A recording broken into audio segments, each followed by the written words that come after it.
Okay, let's unpack this. You know that feeling, that sort of gut punch, maybe, or just that little squirm of discomfort you get when you hear something, an idea that just completely clashes with what you already believe, that real tension. That's absolutely the classic feeling of cognitive dissonance. Yeah. And you've really hit on something important there.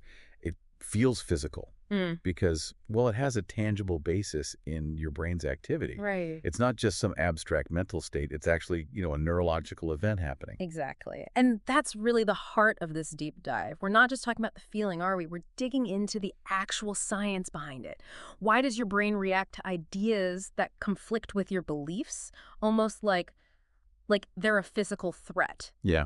We've gathered some fascinating research articles exploring the neurological side of this. And our mission today really is to understand what's actually going on inside your head when your beliefs get challenged. Yeah. What's the science telling us about this super common, often pretty uncomfortable human experience? Hmm. And maybe, just maybe, if we understand it better, we can approach it a bit differently. All right, so first things first. The sources jump right into this core idea. The brain responds to new, conflicting information almost like it responds to physical danger. What's Yeah. what's going on there? It's honestly one of the most striking findings. Your brain, at a really fundamental level, seems to light up similar pathways when you encounter information that threatens your worldview, as it does when, say, you face a literal threat. Like seeing a snake or something. Exactly. Or stumbling on a cliff edge. It's not just about, oh, I disagree. It's perceived almost like an attack on your whole internal model of reality. Wow. Okay, and where in the brain does that kind of threat processing happen? The research points pretty strongly towards the amygdala. Ah, the amygdala. Yeah, we often think of it as the brain's alarm system, crucial for spotting immediate physical dangers, triggering that fight or flight response. Hmm. But here's the kicker. Studies using fMRI. That's the brain scanning tech, right? Oh. Measures blood flow. Precisely. Those scans have shown the amygdala gets highly activated by psychological threats, too, not just physical ones. So wait, you're saying fMRI scans show the same part of my brain lighting up if I see something genuinely scary and if I just hear an idea I really, really don't like? They show significant overlap, yeah. Yeah. Information that contradicts your existing beliefs, especially the ones you hold really dear, can trigger activity right there in the amygdala and also in other brain areas linked to emotional processing and, well, defensive reactions. Huh. The sources kind of describe it as the brain going on high alert. It's prioritizing defending itself over just, calmly analyzing the new information rationally. It sees the conflicting idea as a challenge to your identity, your security. That makes me think immediately of Drew Weston's work. The sources really highlighted his research as being foundational here. Oh, absolutely. Drew Weston is a professor, psychology and psychiatry, did some really pioneering studies that shone a light on this. His 2006 fMRI study, that one was a big deal. Right. He looked at people's brains while they processed information that directly contradicted their strong political views. And what was the big finding there? Were people just calmly updating their beliefs based on the facts? I suspect not. Definitely not. Far from it. What Weston's study really starkly showed was that when people encountered information challenging their political stance, it wasn't the brain areas we associate with, like logical reasoning and cool deliberation, that fired up the most. So what did light up? Instead, it was the emotional and defensive regions, places like the amygdala, again, and also the insula. That's an area tied to our gut feelings, our internal bodily states. Those are the areas that really lit up. So the emotional brain basically grabbed the steering wheel. That's a great way to put it, yeah. Weston's findings strongly suggested that when faced with this kind of deep conflict, the brain kicks into a sort of temporary state of emergency. Emotional processing just takes over. And that was a huge insight. It really underlined how powerful and often subconscious these emotional reactions are in shaping what looks like rational behavior on the surface. Helps explain that deep resistance to cognitive dissonance. Why does just changing an idea feel so threatening? What's the evolutionary logic behind that? Well, if you think about it from a survival perspective, it starts to make a kind of sense.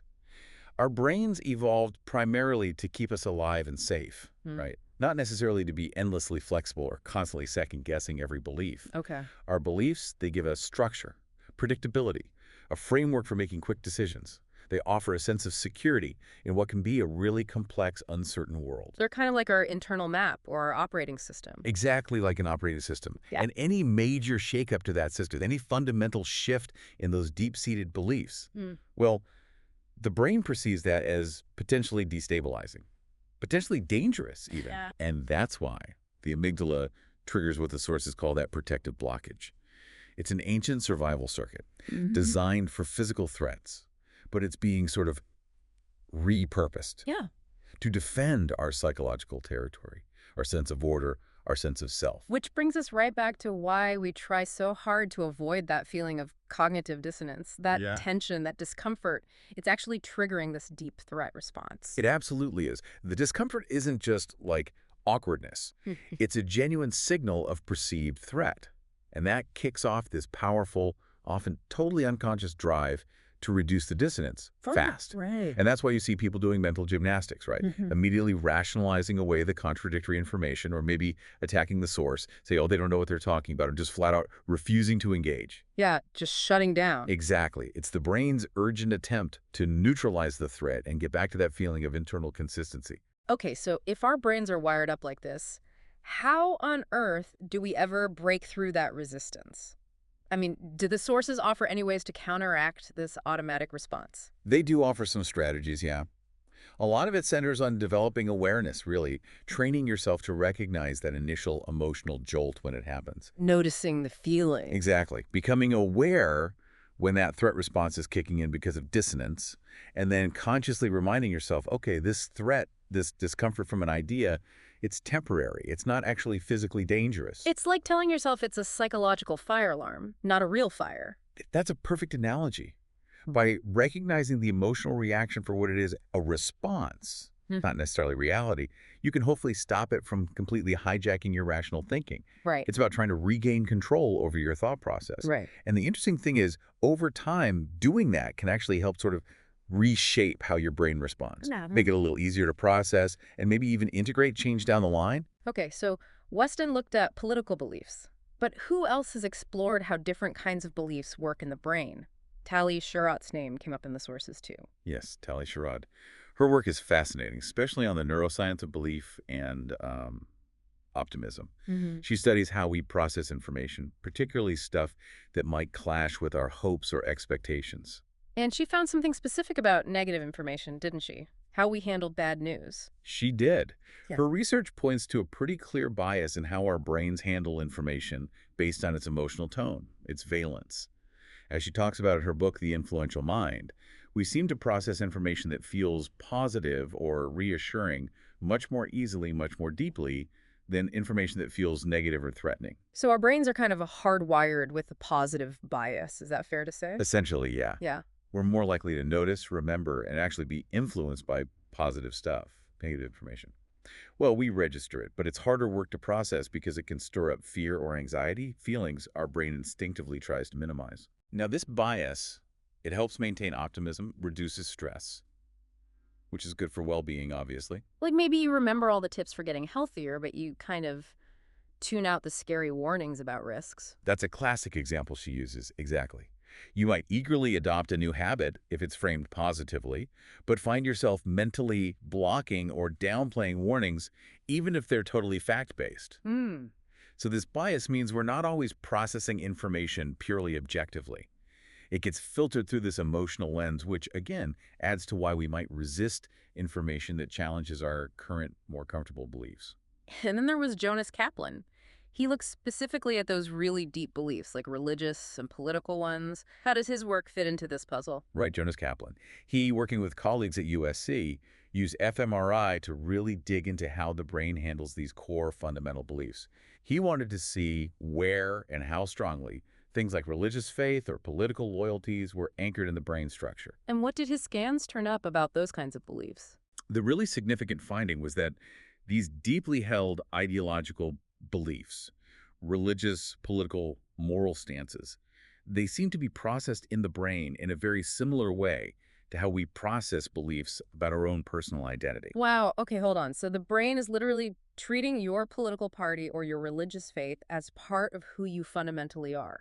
That seems to be what the neurological evidence suggests, yes, which gives us a powerful explanation for why challenging someone's core political or religious belief can feel like such a direct personal attack. Right, because it is activating the same circuits. Exactly. The brain circuitry involved significantly overlaps with how we process threats to our self-image, our identity, and that triggers that powerful defensive reaction we've been talking about. Okay, so putting all these pieces together, Weston's political studies, Sherritt's work on positive bias, Kaplan linking core beliefs to identity. What's the big picture here? What's the real significance of these discoveries for understanding cognitive dissonance? I think what's really fascinating and what comes through so consistently in this research is that cognitive dissonance isn't just some abstract psychological idea or an uncomfortable feeling. It's rooted in a real, physical, measurable neurological process. It's happening in the hardware. It really is. The brain actively works to protect our existing beliefs. It treats them as fundamental parts of our identity tied into our self-preservation systems. And understanding that our brains are literally wired to defend our beliefs like this, well, it helps explain so much, doesn't it? Why people can cling so fiercely to their views, why there's such strong resistance to changing minds, even when you present clear facts. It's not always just being stubborn or irrational. Sometimes it's these ancient survival mechanisms kicking into gear. Absolutely. And these insights really underscore the practical advice we saw in the sources for, navigating this whole thing. Right. Cultivating a bit of mildness, self-reflection when you encounter new information. Approaching your own beliefs with a little bit of distance, maybe, more like an investigator than a defender. Exactly that, an investigative mindset.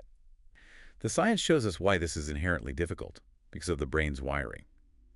But crucially, the sources also suggest that the brain is adaptable. Like us, it can change. Right. We can learn to manage these reactions better, but it takes that conscious first step, doesn't it? Being willing to actually face the potential discomfort of change, of encountering ideas that clash with our own. So summing up then, the science really confirms that our brains are profoundly wired to protect what we believe. They treat conflicting information almost like a physical threat, or a threat to our very identity, which makes real change. Processing genuinely new ideas a serious neurological challenge. It's a deeply ingrained biological response, part of being human, really. So here's something to chew on. Considering that your brain is set up to treat contradictory information so defensively, often linking it to a threat against your actual identity, how does knowing this science, understanding this wiring, change the way you might approach learning something new that really challenges your views, or how you might handle those difficult conversations with people who believe very different things?